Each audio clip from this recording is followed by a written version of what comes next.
Bismillah ar-Rahman ar-Rahim. In this video, we are going to deal with item number 11 of the syllabus entitled Empty Categories. This is chapter 4. You can find it this is in chapter 4 in Radford Syntax Amin Malus Introduction. You know that syntactic structures in general have overt or audible constituents, that is to say, the elements within any structure are already there. They exist there, and there is no null, there is no omitted element. However, in some structures in English, there are certain elements which are null. Null means empty. These are called covert elements or implicit elements. However, by the way, in Arabic even we have what is called al-hadf jawazan, for example, when the null category or when the ellipsed category is already known from the context. However, these null categories, these implicit, these covert categories, usually found in certain structures, not in every structure. For instance, and the infinitive complement clause, as in example number 1, you see here, we would like you to stay. We would like you to stay. Here we have the whole clause here. We would like you to stay. It's called a matrix clause. It is the highest, the biggest clause. Within this clause we have an infinitive complement clause, you to stay. So here in such a structure, it is possible for the pronoun, for the subject of this infinitive complement clause to be deleted. That is why here you see that in B there is no subject here. The subject you has already been deleted. It is called null subject. It is represented by the symbol PRO, capital PRO, which means pronominal determiner, empty determiner, which is a pronoun. In order to clarify, by the way, this point, let's go to the tree diagram. We go to the tree diagram. Here you see, and this is the diagram number 3. You can go to the chapter, by the way, here. So here we have an IP. We have auxiliary phrase. This is we is the determiner.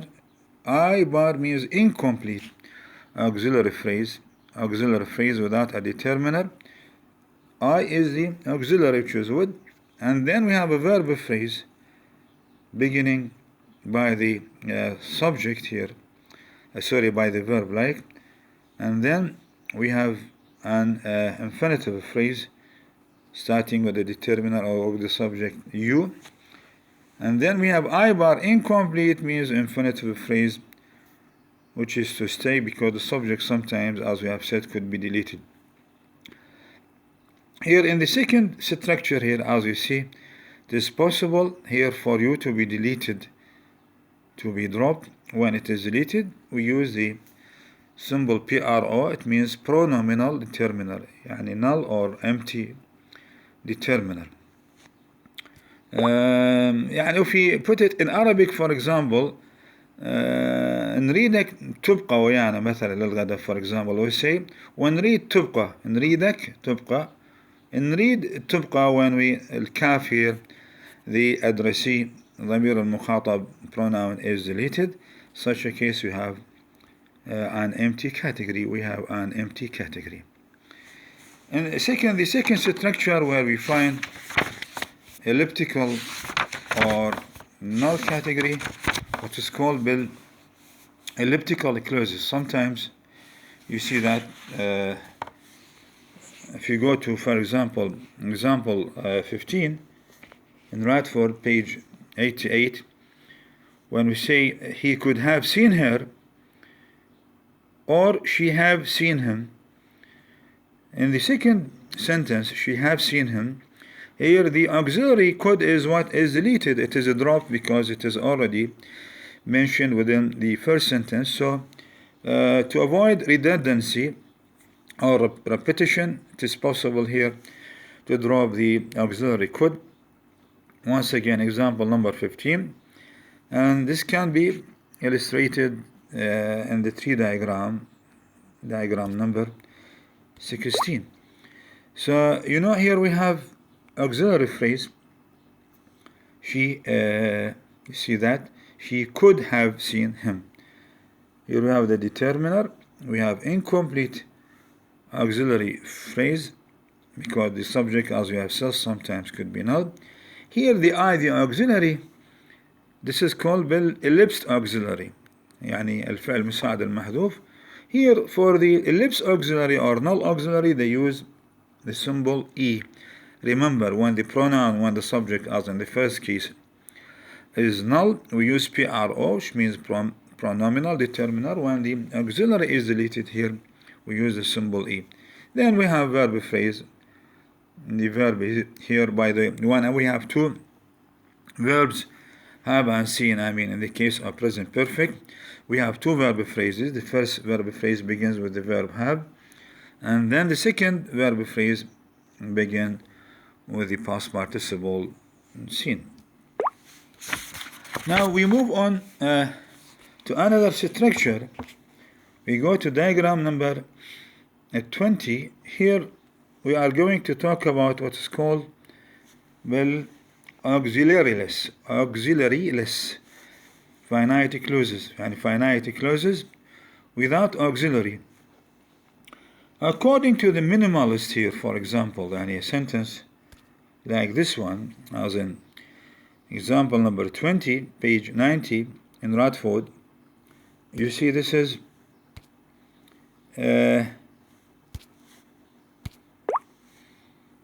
IP phrase. For them, auxiliary phrase, they think that here there is an auxiliary here. He is hating syntax and he is failing syntax. They say that here in subjectless finite clause, the clause is finite. A finite clause is the clause which has a finite verb, a verb which has a tense and also a number here. For Radford, he says that he hates syntax or he fails syntax.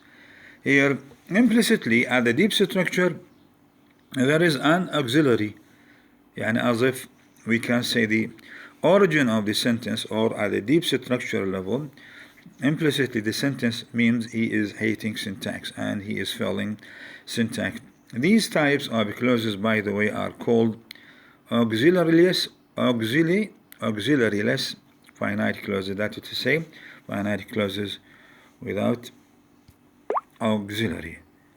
Now we move on, by the way, here to example number 28. Example, Tom criticized him. The same thing, just to take another example of the same clauses. So here you see that we have also an auxiliary phrase. The end noun here, the subject is the noun Tom. It is supposed that the origin at the deep structure level, the sentence was Tom is criticizing him. So here the auxiliary is dropped here. And then we analyze the remaining part, verb phrasement, verb criticize plus determiner, and so on and so forth. Now we move to another structure where we find null categories. This is in diagram or in example number 33. Example number 33. Here we have this structure is called bare expressions, where we have null determiner. Bare noun expressions, noun expression, when we have a noun phrase, noun phrase sometimes consists of a determiner followed by a noun. So when the determiner, such as a definite article, there is null, is deleted, is dropped, it's called bare noun expressions. التعبير الاسمية المجردة المحذوفة من أداة التعريف, and so on and so forth. Let's go to example number 33. You find it in Radford, page 95. So here you see we have once again auxiliary phrase because it begins with the auxiliary don't. Students here for Radford, this is the infinitive phrase, students to enjoy, infinitive phrase. For Radford states that there is a null determiner. The origin of the sentence was we don't expect, or we implicitly understand it in this way, we don't expect these students to enjoy the course. This is illustrated in diagram number 34. Here it is illustrated in example number 34. Here we have DP. DP, by the way, determiner phrase, noun phrase. As we have said for Radford, the phrase is called according to the first element. Because here it begins with a determiner, it is referred to as determiner phrase. So the students here, the determiner, is deleted, and then we get what we call bare noun expressions. And this can also be exemplified or illustrated more in example 41 on page 98 in Radford. You see that in Radford. So here, we have once again auxiliary phrase. This is the determiner, the subject. We have I bar incomplete auxiliary phrase. This is the auxiliary don't. Here, when we come to the infinitive clause, the students to enjoy. Here, once again, we have another DP. We have a determiner phrase. A determiner phrase means a noun phrase. For Radford, he calls it DP. Here, the determiner, the definite article, D is deleted. Sometimes at the beginning of the sentence also, you see that the determiner is deleted, as in this example. So when we say students hate the lectures, implicitly we mean, you see, the students, because we are talking about specific type, about certain group of students. Students should be definite and preceded by the definite article there. That is why here implicitly the determiner or the definite article is deleted. So we have understood from all these examples that in certain structures in English, certain elements or components or constituents are null or deleted, as we have seen. However, you have to keep this in mind. This is not possible in every structure, but only in the structures that we have referred to, where we explained all these cases in the tree diagram or in the diagrams that we have referred to.